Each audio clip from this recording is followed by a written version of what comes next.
అఖిలాంధ్ర brethren assemblies ఆత్మీయ తండ్రులు, మాదిరి నాయకులు, బ్రదరన్ అసెంబ్లీస్లో 75 సంవత్సరాల సేవ చేసి 2010వ సంవత్సరం నవంబర్ 15వ తారీఖున ప్రభు చెంతకు వెళ్ళిన దైవజనులు బ్రదర్ ఎడుగూరి సంధింటి ప్రభుదాస్ గారి జీవిత విశేషాలు.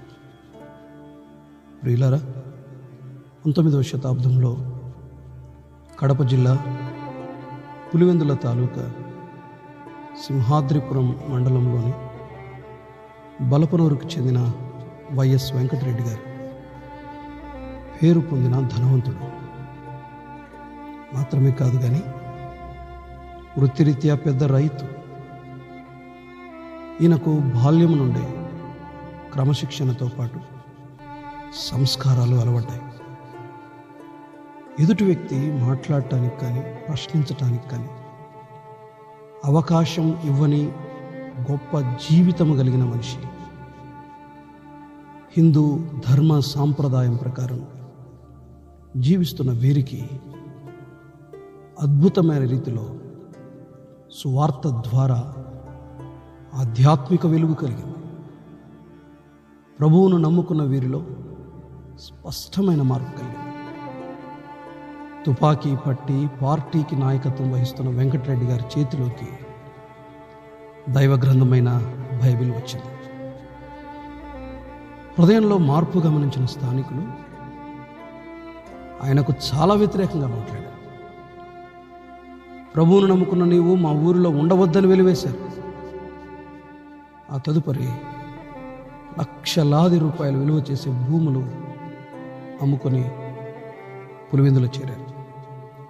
అక్కడే కష్టపడి కాంట్రాక్ట్ పనులు చాలా నమ్మకంగా చేసి ప్రభు కోసం రోషముతో జీవించినటువంటి వ్యక్తిత్వం. ఈ వెంకటరెడ్డి గారికి 10 మంది సంతానం. వీరిలో పెద్ద కొండారెడ్డి, చిన్న కొండారెడ్డి, ప్రభుదాస్, రాజారెడ్డి, పురుషోత్తమరెడ్డి గారు కుమారులు కాగా సుగుణమ్మ, రాజమ్మ, రత్నమ్మ, మేరీ, కమలమ్మ గారు కుమార్తెలు. పిల్లలను క్రమంలో ప్రభు బోధలో పెంచటంలో ఉన్నత విద్యావంతులుగా చేయటంలో వెంకటరెడ్డి గారు సఫలీకృతులయ్యారు.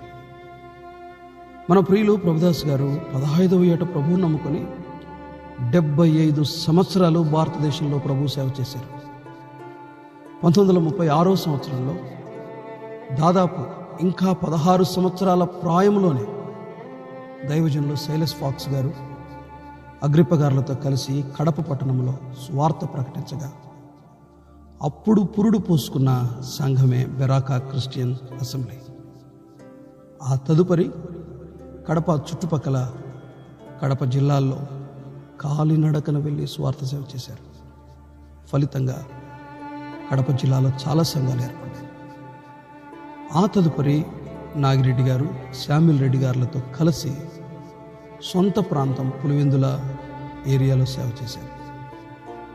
కష్టపడే స్వభావం గల ప్రభుదాస్ గారిని తండ్రి వెంకటరెడ్డి గారు ఎంతో ప్రోత్సహించేవారు. యుక్త వయసుకు రాగా వేంపల్లి గ్రామ వాస్తవ్యులు కొప్పెర్ల ఇస్సాక్ గారి పెద్ద కుమార్తె గ్రేస్ పద్మమ్మ గారితో బళ్ళారిలో దైవజనులు బక్సింగ్ గారి చేతుల మీదుగా వివాహం జరిగింది. ఆయనే ఈ వివాహాన్ని జరిపించారు. కడపలో ప్రారంభించిన వీరి సువార్త బళ్ళారిలో, ఆ తదుపరి నంద్యాలలో స్థిరపడింది. నంద్యాలను కేంద్రంగా చేసుకుని ప్రభుదాస్ గారు రాష్ట్రం నలుమూలలా సువార్త ప్రకటించారు. కాలినడకన మారుమూల గ్రామాల్లో, పొలాల్లో, కొండల్లో, పట్టణాల్లో సువార్త ప్రకటించారు. ప్రభుదాస్ గారి 75 సంవత్సరాల సేవలో దాదాపు 4 లక్షల మంది ప్రభువును రక్షకునిగా అంగీకరించారు అంటే అది అతిశయోక్తి కాదు. మాత్రమే కాకుండా వీరందరూ నమ్మకంగా తమ భక్తి జీవితాన్ని నేటికి కొనసాగించడం విశేషమైన సంగతి. ఐశ్వర్యాన్ని కానీ, ఘనతను కానీ, ధనాన్ని కానీ, పేరును కానీ కోరని గొప్ప దైవజనుడు ప్రభుదాస్ గారు అని పేరు తెచ్చుకున్నారు. తన దగ్గర ఉన్నదే పేదలకు, సేవకులకు ఇచ్చి ప్రభు ప్రేమను ఆయన రుజువు చేశారు. ప్రభుదాస్ గారి తండ్రి తన పిల్లలకు వివాహాల విషయంలో క్రైస్తవ వివాహాలు చేసినట్లే ప్రభుదాస్ గారు కూడా తన పిల్లలకు క్రైస్తవ వివాహాలు చేసి ఆయన సవాలుగా నిలవబడ్డారు. ప్రభుదాస్ గారి కుమార్తెలు, వారి కుటుంబాలు నేటికి బ్రదర్ అండ్ క్రిస్టియన్ అసెంబ్లీస్లో సహకారులుగా, నాయకులుగా, బోధకులుగా, సంఘాల క్షేమాభివృద్ధికి పాటుపడేవారుగా మన మధ్య ఉండటం గమనించదగ్గ విషయం. నిండు వృద్ధాప్యంలో కూడా సమయపాలన, క్రమశిక్షణ కలిగిన ప్రభుదాస్ గారు 2009వ సంవత్సరం జూలైలో గుండెపోటుతో, బీపీతో బాధపడుతూ హైదరాబాద్ నిమ్స్ ఆసుపత్రిలో చేరి వైద్యం పొందుతూ కూడా నిమ్స్ ఆసుపత్రి సిబ్బందికి సువార్త ప్రకటించారు. అక్కడ ఉన్న రోగులు కూడా ఈయన సువార్తను విన్నారు. అప్పటి ముఖ్యమంత్రి, దివంగత నేత, తన తమ్ముని కుమారుడైన డాక్టర్ వైఎస్ రాజశేఖర రెడ్డి గారు ఆసుపత్రిలో ప్రభుదాస్ గారిని పరామర్శించారు. కొద్ది కాలానికి కోలుకొని ఆసుపత్రి నుండి ఇంటికి వచ్చిన తరువాత ప్రభుదాస్ గారికి అత్యంత విషాదకరమైన వార్త తెలిసింది. అదే మన ప్రియతమ నాయకులు, దివంగత నేత డాక్టర్ వైఎస్ రాజశేఖర రెడ్డి గారు ప్రభువునందు నిద్రించిన సంగతి. ఆ విషయాన్ని విన్న ఆయన చాలా కుమిలిపోయారు. అనారోగ్యం వెంటాడుతున్నప్పటికీ 2010 అక్టోబర్ అంతవరకు పలు ప్రాంతాల్లో విశేషంగా ప్రభు సేవ చేసి తన ఆరోగ్య అవసరాల నిమిత్తం నంద్యాల నుండి కడప చేరి అక్కడే కొంతకాలం వాక్య పరిచయం చేశారు. 2010 నవంబర్ 7న తిరిగి గుండె సంబంధమైన బలహీనత ఆయనకు ఎదురైంది. కడపలో చికిత్స పొంది మరింత మెరుగైన వైద్యం కోసం కడప నుండి ఆయనను హైదరాబాద్కు తరలించడం జరిగింది. హైదరాబాద్లో ఆయన చికిత్స పొందుతూ 2010 నవంబర్ 15వ తారీఖున సాయంత్రం నమ్మకంగా తాను ప్రేమించిన తన తండ్రి ఇంటికి ఆయన తిరిగి వెళ్ళిపోయారు. ఆయన మహిమలో ప్రవేశించారు. తన విశ్వాసాన్ని కాపాడుకున్నారు. పరుగును కడముట్టించారు. దేవుడు సిద్ధపరిచిన బహుమానాలు అందుకోవటానికి ఆయన పరలోకంలో ప్రవేశించారు. 15న సాయంత్రం ఆయన భౌతిక దేహాన్ని పలువురు సందర్శనార్థం హైదరాబాద్లో ఉంచి 16వ తారీఖు సాయంత్రానికి నంద్యాలకు తెచ్చి ఇంటి వద్ద కొద్దిసేపు ఉంచిన తర్వాత ఆయన పనిచేసిన స్థానిక సంఘంలో ఉంచగా అప్పటికే జనసంద్రంగా మారిన నంద్యాల పట్టణం కన్నీటి సంద్రమైంది.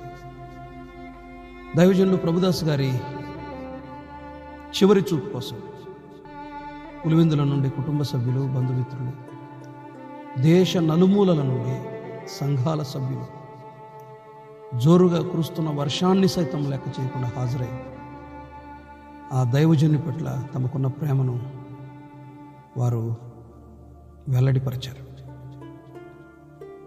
స్థానిక సంఘంలో జరిగిన ఆ కూడికలో అనేక మంది ప్రముఖ దైవదాసులు ప్రసంగించారు. దైవజనులు శ్యాంబాబు గారు బలా నమ్మకమైన నా దాసుడా, ప్రభుదాసుడా అన్న సందేశం అనేకులను కదిలించింది, సవాలుగా నిలిచింది.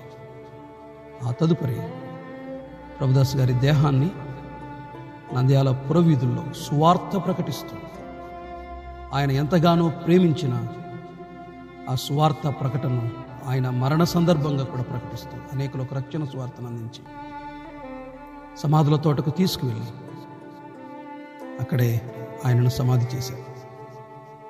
దైవజనులు పాల్ గాంధీ గారు భూస్థాపన సందర్భంగా ఇక మీరు నా ముఖము చూడరు అన్న సందేశం అనేక మంది కన్నీరు విడవటానికి కారణమైంది.